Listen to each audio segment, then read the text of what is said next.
Welcome to the first ever Katie and Jonathan Q&A. We have been asked for this for quite a while, and we're going to do about 10 questions that y'all have been begging us to answer for quite a while. And we just figured, let's go ahead, sit down, do it, and we can always go from here and maybe do some more. So, Jonathan, how does it feel to be on the YouTube channel? I'm ready for it. Ready for it? Yeah. Are you going to be truthful, or are you going to be mean and say that I'm a mean wife? Probably a little bit of both. But if I said you were a mean wife, it'd be truthful too. Okay, so we have some questions from y'all. We're going to start out with the basics. So, Jonathan, how did we meet? Okay, so we matched on Tinder, and then we did not message each other. And we follow each other on Instagram, and the way social media connects people, we never reach out to each other. But then one night I was laying in bed, and I'm like, you know what? I'm going to hit this girl up on Snapchat. Hold up. The way social media connects each other, this man liked and he didn't comment. He liked every photo I had ever posted. And this was back before. No, I didn't. Yes, you did. Not every single one. This was before I had any like social media or whatever. I had like a couple thousand followers on Instagram of my friends. You know what I'm saying? So like I could see who all liked my stuff. You spammed everything. Get your attention. And then I added her on Snapchat just on a whim that her Snapchat would be the same as her Instagram, and I still didn't message her. She messaged me first. Okay, so I never reached out to her first. She messaged me. This is giving me flashbacks to Simone Biles and her husband, okay? Like, have you seen that about how, okay. So he did all the spamming, did the adding, and then it was not just to you. It was to Yeah, I know that now, but a few people where that are I they? sent out. Where are they? So I sent out just a selfie, just said, hey, or something. I don't know. And then she invited me over the next day, and it was over. Because Yep, that was that. you're skipping over parts.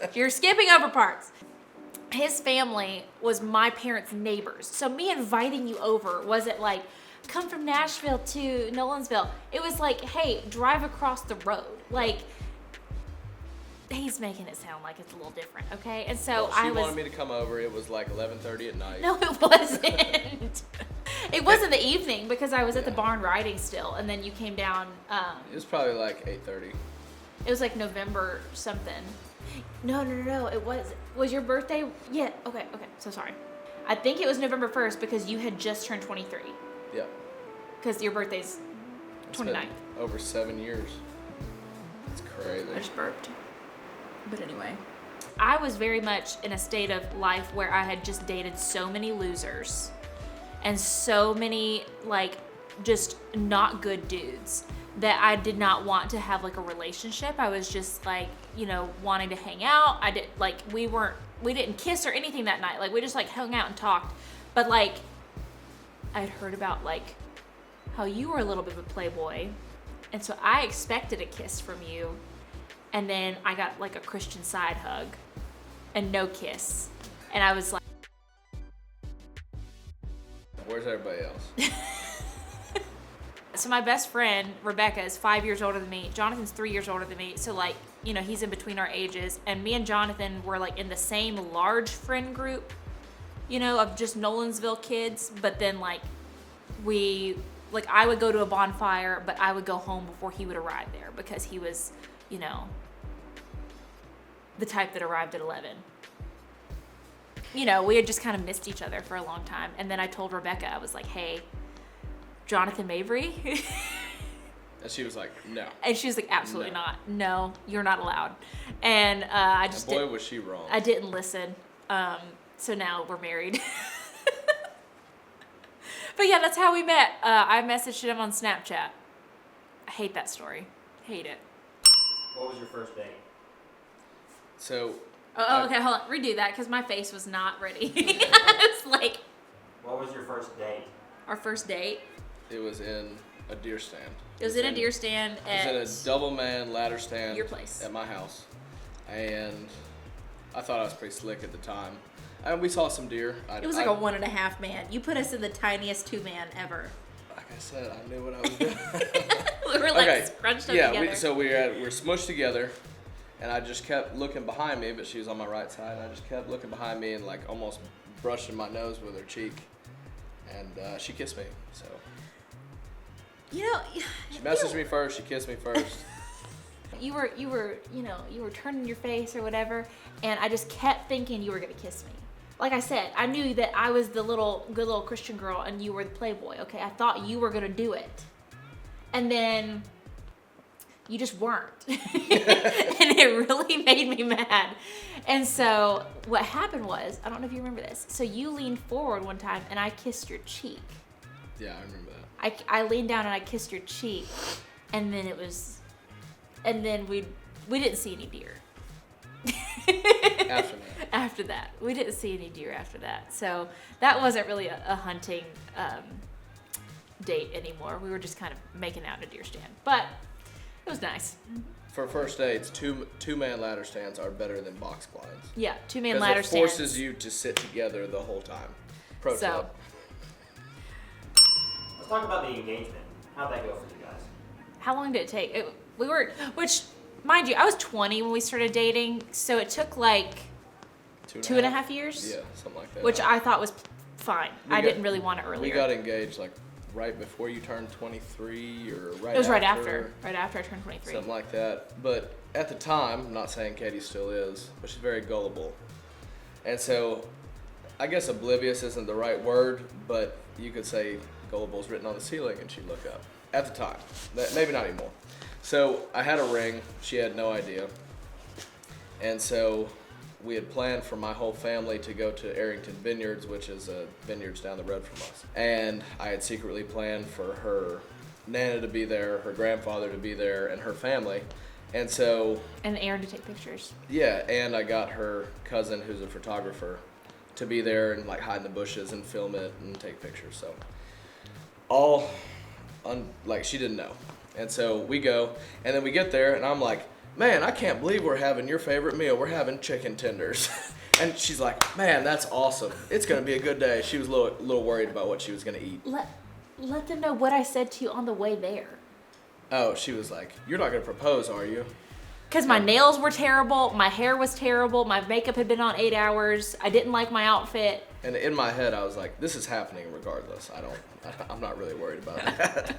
Which I tried. No, you got your nails done that week. Yeah, but I got like nude short nails, and it was terrible. My nails. Hey, I tried. I got her Nana to take her to get her nails done and still had no idea it was coming. It was normal at the time. But I tried to make it happen. So.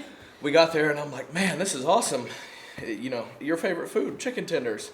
Oh man, is that your family over there? And we acted like they were there. I didn't, it still didn't connect because I saw my pap and Lee and they were like, in my head, I'm like, it's a vineyard. They love wine. Like they're just here and it just happened. It's a beautiful day. Coincidence. Yeah, and it was not gullible on my parents' part because they hadn't met a bunch of your family from Michigan and stuff, and so they came because it's just down the road, and so I was like, oh. You knew they were going to be there. Yeah, and so I already knew them and my Nana were going to be there, and then I saw Pap and Lee, and it was like, what a coincidence! I'm so glad y'all are here, and still, so I typically lead the prayers before meals. I've done that my entire life from my family. Thanksgiving, that's just kind of unspoken. So that wasn't weird either. Yeah, it wasn't weird either. So when I called everybody up and be like, all right, everybody, we're going to say a prayer and bless the food before we eat, nothing was out of place with that. And then I kind of pulled Katie out to the center, and then she knew right away. But her whole family was there. My whole family was there. I had a bunch of relatives in from Michigan. Beautiful setting, and I got her cousin in the bushes, video and the whole thing. So. And then right afterwards, we went into the vineyard and took like engagement pictures. Yep, with so our we were ring. already at the setting for a great engagement picture, so win one for Jonathan. Typically, don't get nervous like that. You almost asked me at a Luke Combs concert, though.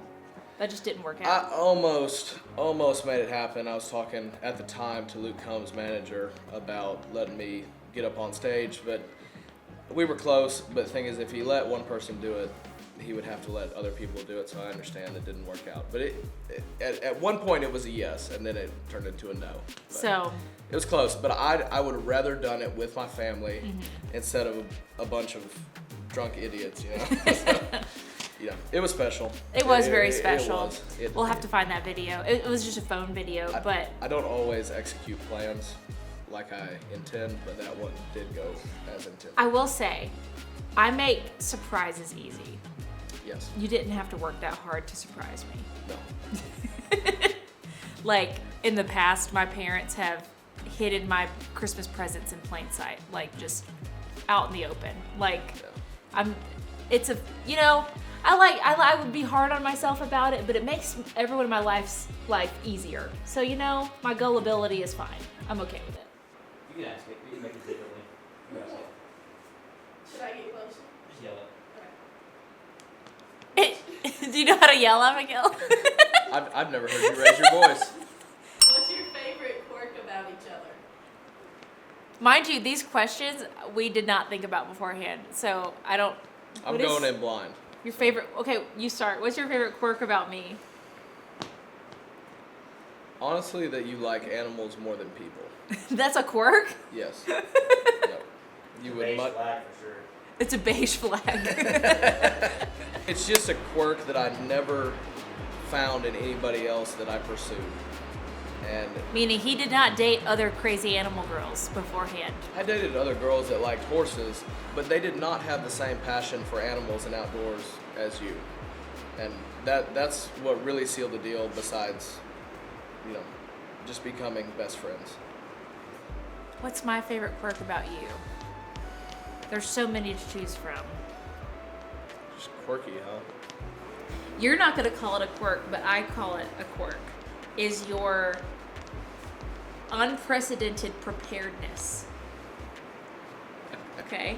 So this man has a flashlight at all times, a Leatherman at all times. So like, if anybody needs help with anything, opening something, fixing something, like anything, when we're out in public, it's like, you need a knife?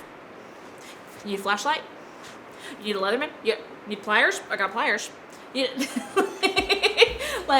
Or if we're across the street and it's like, oh, you need that? I got it in my shop. I'll be right back. And like, I got it in my truck. We were at the Mexican restaurant the other day and they were talking about how something in their kitchen was broken. He's like, I got a toolbox. You need help? I've been slightly made fun of for that. But, when you need it, you need it. But I like it. I love it. A lot of people are asking if there's like a cap on the animals, or if he would ever tell you no purchasing an animal. What's your thoughts on that? Okay, he has told me no one time. On what?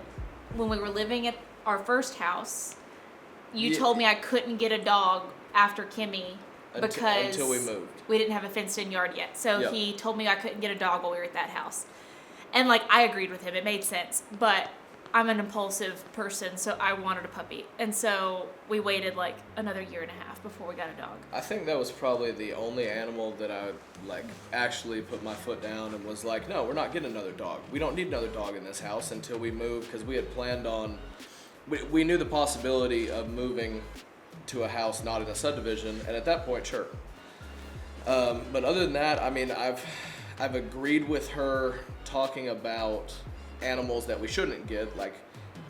I've never met anybody with more opportunity to get every animal. They get offered to her on a daily basis. Hey, somebody offered me this horse, miniature pony, donkey, whatever.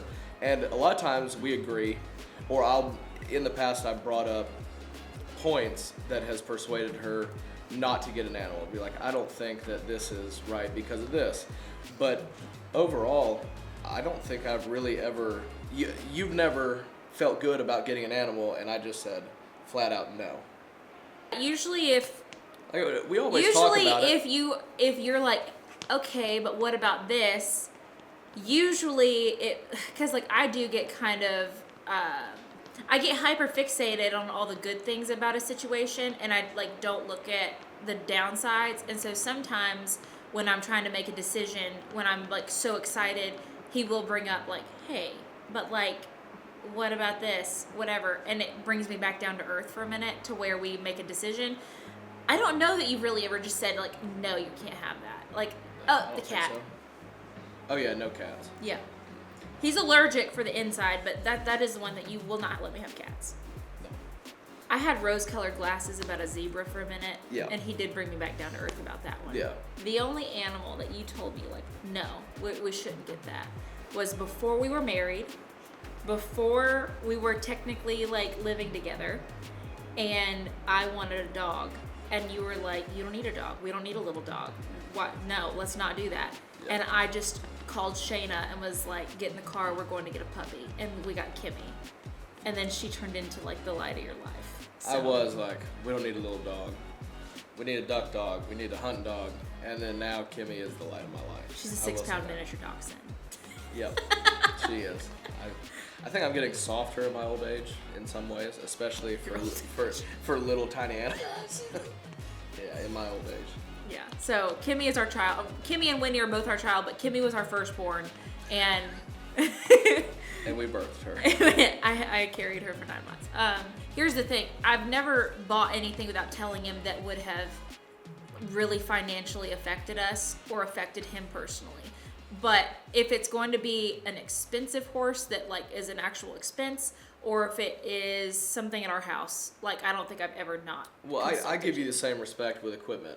A lot of times I'll have my mind pretty much made up. I'm going to buy this piece of equipment, but I still give her the respect of saying, hey, what are your thoughts on this? And sometimes she brings up points that I hadn't thought of, and we typically agree to move forward with it if one of us is very adamant about it and it makes sense. But we still try to talk about it. Yeah. So I don't think there's necessarily like a cap. I think it's just kind of like we talk about each situation as it depends on comes. the situation. Yeah. A lot of people are asking what Jonathan does for a living. So it's evolved over the years. This is my 11th year in business. I was in college to become a police officer, or I want to be a homicide detective or something in law enforcement. I want to do that the majority of my life. And I was going to school. I was about 2 years into college at MTSU, and I wasn't sold in my heart that that's actually what I wanted to do. And so over the summer, I got a job with a landscape company, and that's what I had done. I mean, we were cutting grass when we were 13 years old. There was yards down the street. We cut all our neighbors' yards for cash. From literally 13 to maybe 17 before I went to college. And so in college, I went to work for a landscape company, and it kind of came natural that I walked into a situation where my old boss, CJ, the week that I started, he had to fire his whole crew because he found out they were stealing from it. And all of a sudden, I walk in and say, 10 guys, I'm the only one, and I'm an 18-year-old. And he's like, do you have any friends that you trust that you'd want to bring on? We have tons of work. And so I ended up bringing, I think, 5 of my friends on. And it automatically put me in a position to kind of delegate what we were doing, not necessarily be in charge, but have more say in the day-to-day stuff. So after working for CJ for a couple of years, I took that knowledge and decided to start my own company. And at the time, I really just wanted to get into the lawn care side of it, and started with 0 yards. By the end of the first year, I think I had like 85 yards that I picked up. By the end of the second year, we were doing a bunch of landscape jobs, and I was cutting like 140 lawns a week. It moved more into excavation, hardscapes. I mean, we put in patios, outdoor kitchens, retaining walls for about the last 6-7 years. And after we got out of lawn care, that was the best decision I ever made. It was such a time robber when we had other equipment at our disposal. And so now we do less of the hardscapes, more of the excavation side, drainage work. We dig footers, we work with builders, we do land clearing, forestry, mulching, and we do not do near as much landscaping as we did. We'll do like big installs. We planted like 1,900 plants 2 months ago. But as far as lawn care or smaller residential jobs, we've just kind of moved out of that. So I've been very blessed. I had a great team the whole time, great support system. It has not been easy. I just made it sound like that it was just, amazing from the beginning. I really didn't start turning a profit for several years, and it came with a lot of stress and a lot of heartache and a lot of me being tested. And if you're thinking about starting your own company, it is worth it. And it was worth how much stress. where it finally turned into something that could sustain itself. What is the most difficult part about being married and having such busy lifestyles? It does feel like we don't have time to just like be together without an agenda or without like one of our jobs taking over sometimes, because he works from our place, I work from home technically. We both he likes to travel a lot for hunting, which isn't necessarily work, but it's still something that he likes to do. I travel with him sometimes, but then I travel for work as well. So we're separate a lot, and then when we're together, it feels like we have a million things going on. And so I think the hardest thing is just like never having chill time, except at night when we're watching TV for 2 hours and we're like dead. You know what I'm saying? So it's like, I think that is probably the hardest part. But I also I keep telling him that we're like in the hustle years, this is the time that we're hustling and building our businesses and making plans for the future and ensuring the success of our future. So I think one of the toughest things for me is realizing you don't know what the other person's doing when you call them. I get an unprecedented amount of phone calls every day, and I could have like 3 or 4 frustrating phone calls, and it ring, and then she calls me. I'm like, what? She's like, what? I was just calling to see how your day was. And I have to remember sometimes that nobody else knows how busy I am at the moment when they try to get a hold of me, and it's the same thing with her. I'll call her, and she's like, I'm holding a horse right now. I'm like, okay, well, never mind, call me back. And so it's, I don't know, juggling each other's busy lifestyles with an understanding of patience is difficult, I guess. I think, yeah, I can be a lot more, She's like, what do you want? I could be a lot snippier in real life than what I look like on social media. So that's, Say it again for the people up. in the back. Shut up. Sometimes we have to have little heart-to-hearts after a busy week where we've been kind of like, we're so busy, then we don't talk in the evenings because we get home at 8 o'clock at night and eat dinner and go to bed. And then we're, so busy during the day that we don't have time to call each other. He's gone before I wake up, and then I'm on the computer when he goes to bed. Like, there's just things, like, sometimes at the end of the week, we have to have, like, a little, like, decompress. Like, we're on each other's team. We're getting through this. Sometimes if we have a little squabble because we're both stressed out, then we have to explain to each other, like, well, this is what was happening when you called me then, or this is what, and then we're good. It's just... But it does happen more times than not where one of us or both of us will come home mad, unrelated to something with each other. Yeah. And then you just gotta... This is a therapy session to turn into. Yeah. Jeez. But yeah, I mean, it's really easy to come home mad when your partner did nothing wrong, and they're like, "Hey, how was your day?" I was about to say, it's so easy to come home mad when your partner did nothing. Nothing to make you mad, and not let that spill over.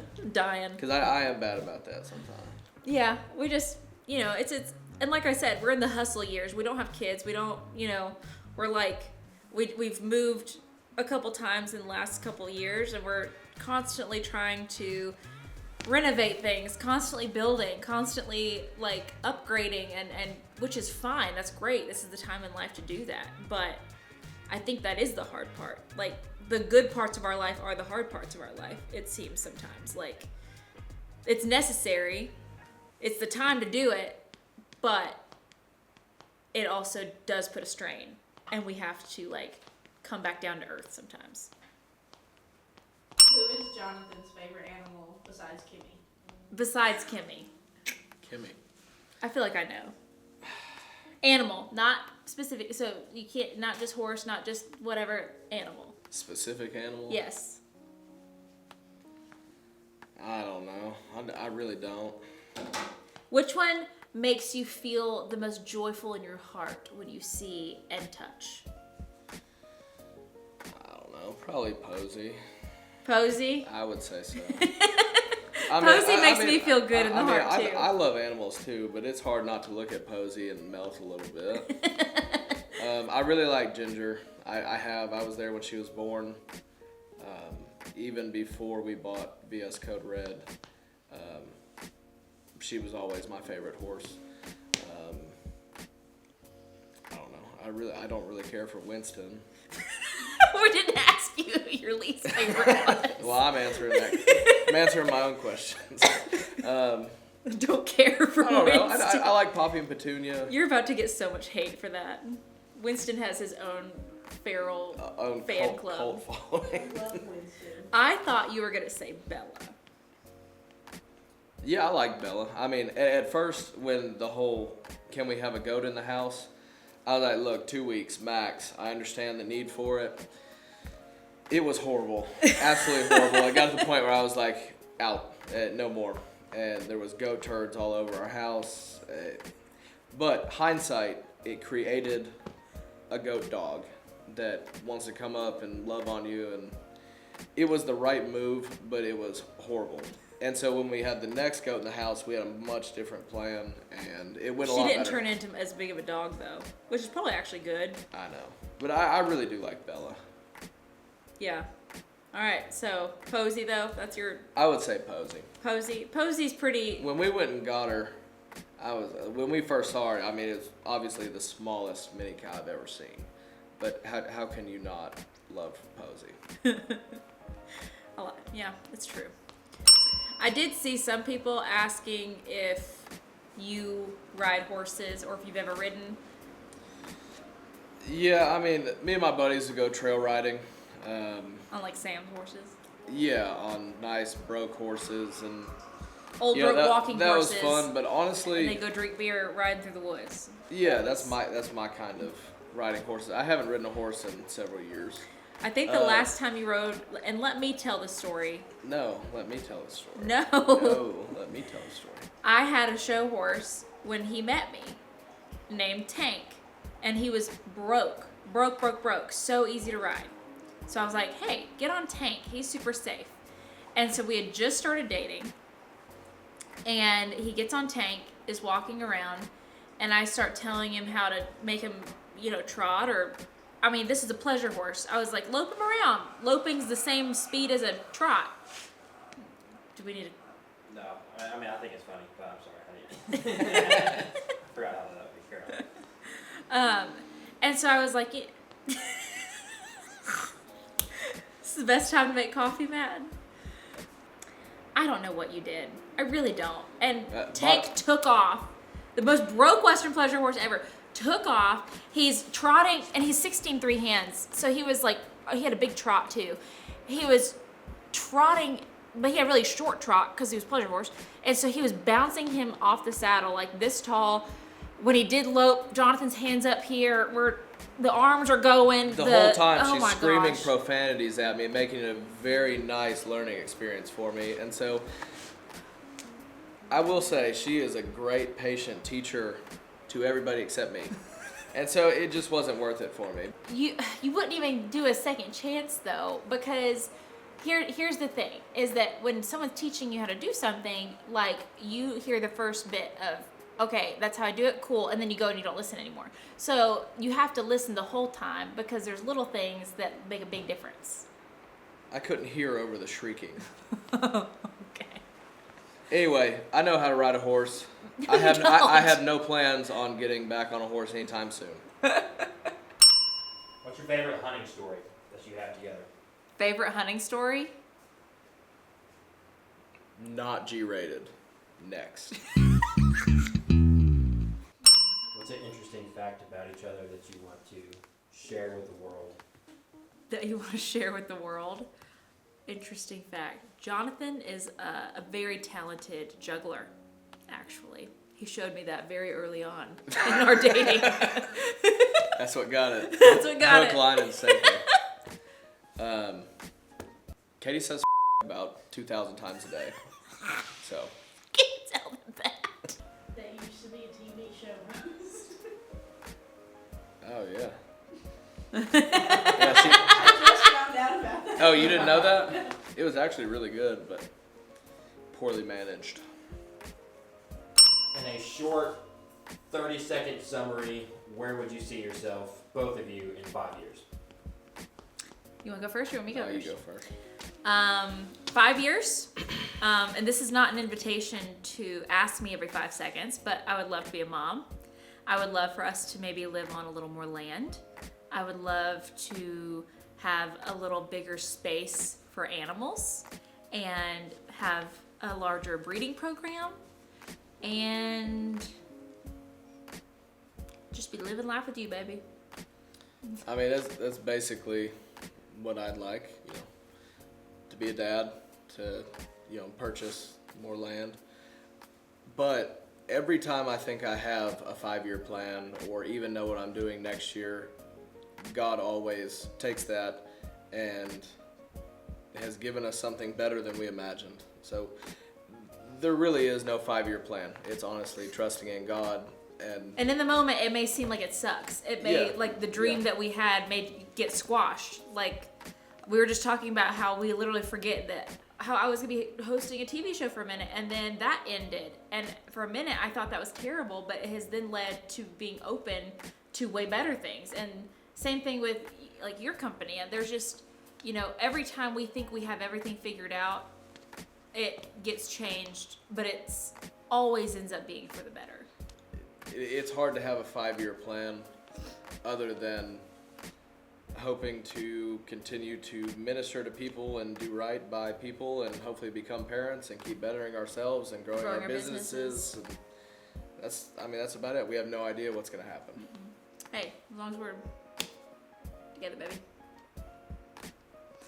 Hope to have a YouTube channel. Matt's like, please still have a YouTube channel. 5 years. 5-year plan. 25 million subscribers on YouTube. 25 million subscribers. High five. First you. Hold on. Miss Alicia Hunter. I thought you were about to whip out your Leatherman. I actually have to take this call. Hello. Well, thank you for joining us for our first husband and wife Q&A. I mean, I don't really... We can keep them going. Yeah, we can keep doing this. Jonathan is always helpful to be in TikToks and YouTube videos and helping build things, but it was nice for you to get to talk instead of just showing your carpentry. I have longer answers to give. She's been telling me to keep it short and sweet, so we can do more of these. Maybe the Q&A with Jonathan. Q&As with Jonathan, just leave Katie out of it. I may take over the YouTube channel and just do solo videos. Have like a Thursday video. Talk to me like questions. Drawing with Jonathan every Thursday. I don't know. But thank y'all for watching. Let me know if there's any more questions you'd like for us to dive into. We definitely left room for there to be more parts to this. So let me know in the comments. Please subscribe and like. Those things help the channel out. Thank you so much for helping us get to the point where we are now. It's been an incredible year. And I'll see you in the next one.